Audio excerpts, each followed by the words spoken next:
Speaking of ruining college football, ESPN is doing their darndest to try and make that happen. A report dropped today from Heather Dinich, which is hilarious, and I've got some thoughts around report about some different avenues of picking potential playoff teams. Let's talk about this a little, Drake. Yeah, so Heather Dinich releases this, and there've been plenty of articles posted by local and national news outlets. One of my favorite here that explained it was Heartland College Sports, saying the college football playoff appears hell-bent on destroying the sport. So one of the quotes that Dinich gave, Bill Connolly tweeted this out, actually kind of exposed that, which is funny that Bill Connolly, who is with ESPN, would call it out, but he says, one possibility, the quote from Dinich, which could be viewed as a compromise, is having conferences earn automatic bids through their play each season, a model in which each Power Four league, so to kind of break it down line by line here, that first mention is at the end of the year, you get X amount of automatic bids through your play that year. So it becomes a subjective thing on who gets how many automatic bids when the playoff committee meets to determine the field. A model in which each Power Four league can earn guaranteed spots through a combination of its team's overall records, and here it comes, and maybe even TV ratings, according to a source, could be presented. The highest ranked conferences would earn the most automatic bids. There it is. They're done lying to you. They're done hiding it. They're done keeping you in the dark with this and making you assume that it's all based on money, that it's all based on power and prowess. It's not based on wins themselves. They're done having you believe this conspiracy theory that it might just be about ESPN's brokering money based on TV ratings that determines who makes the college football playoff. Now, instead of having you assume that, they're just telling you that. They're just telling you outright, hey, we don't really care about your wins. We don't really care about strength of schedule, the body of work, about the ranking next to your name. We care about the name itself. We care about your affiliation with the SEC, your affiliation at the top of the Big Ten, your affiliation with major TV networks in the country. The biggest TV network in this conversation is ESPN.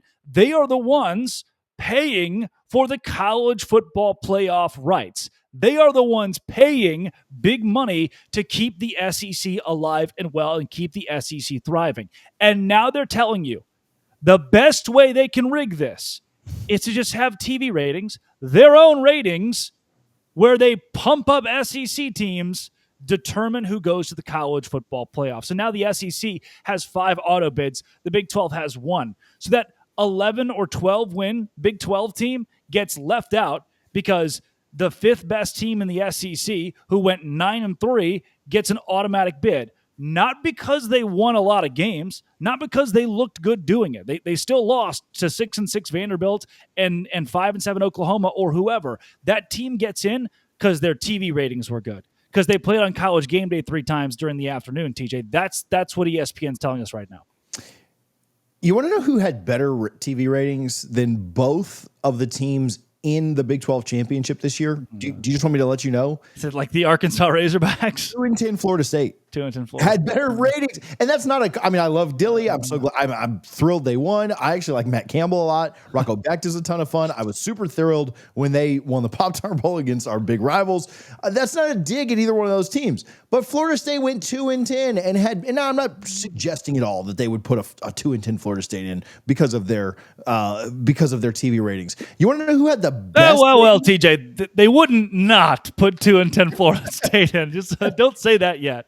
Well, you know who had the best ratings in the ACC? Georgia Tech, because they got the benefit of playing Florida State in a standalone game in Dublin. They got the benefit of playing Miami when Miami was undefeated at the time. And they got the benefit of playing Georgia Tech on a Friday night in another standalone game when nothing else was being played. And so purely the reasoning that Georgia Tech, who I think is on the upswing, like Georgia Tech fans will get upset about this, but the only reason they had the number one ratings in the ACC this year is because of a down Florida State, a Miami that fell off late, and getting to play Florida State and Georgia to bookend their seasons in standalone spots. We're literally saying that scheduling could have had an impact on who goes to the playoff because of TV ratings. And that's me probably somewhat being bullish on the fact that they would ever give any kind of credence to the ACC at all. We know who this benefits. This benefits the SEC, who by and large part has phenomenal ratings because of getting the better TV slots, like I just talked about, scheduling.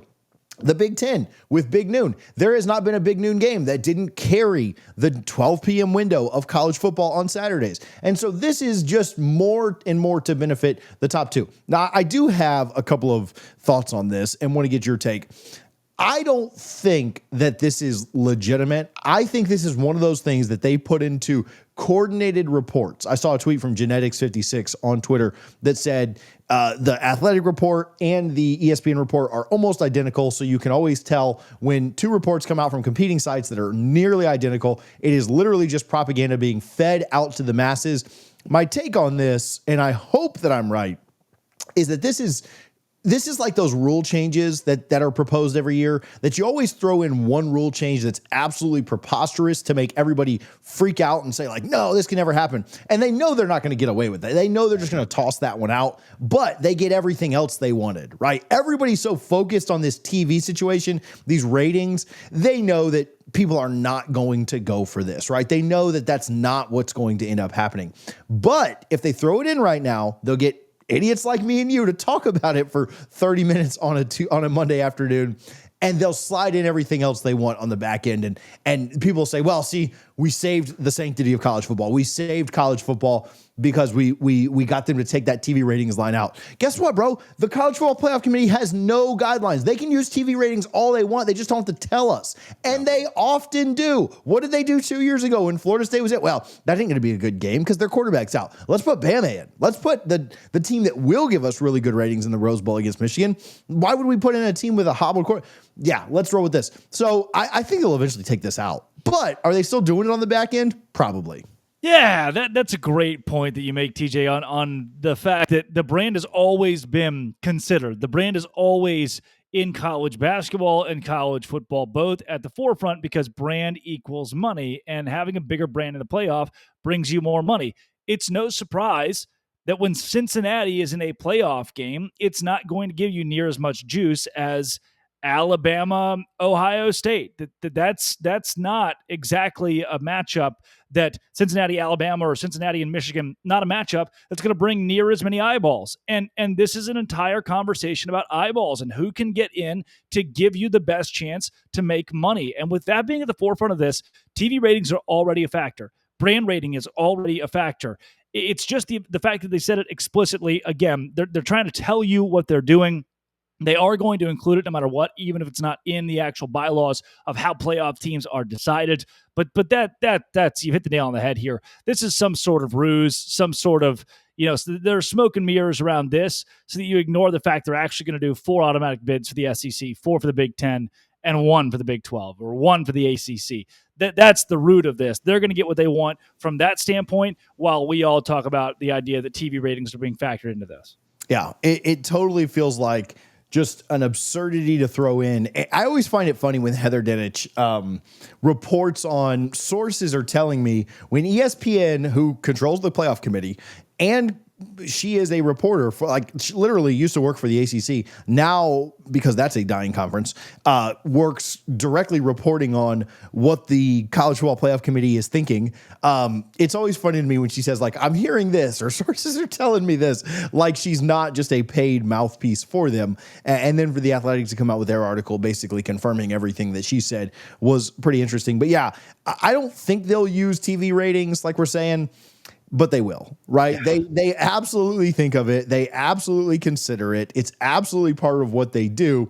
They're just not going to tell us. And it will forever be what they do, right? There's no doubt about it.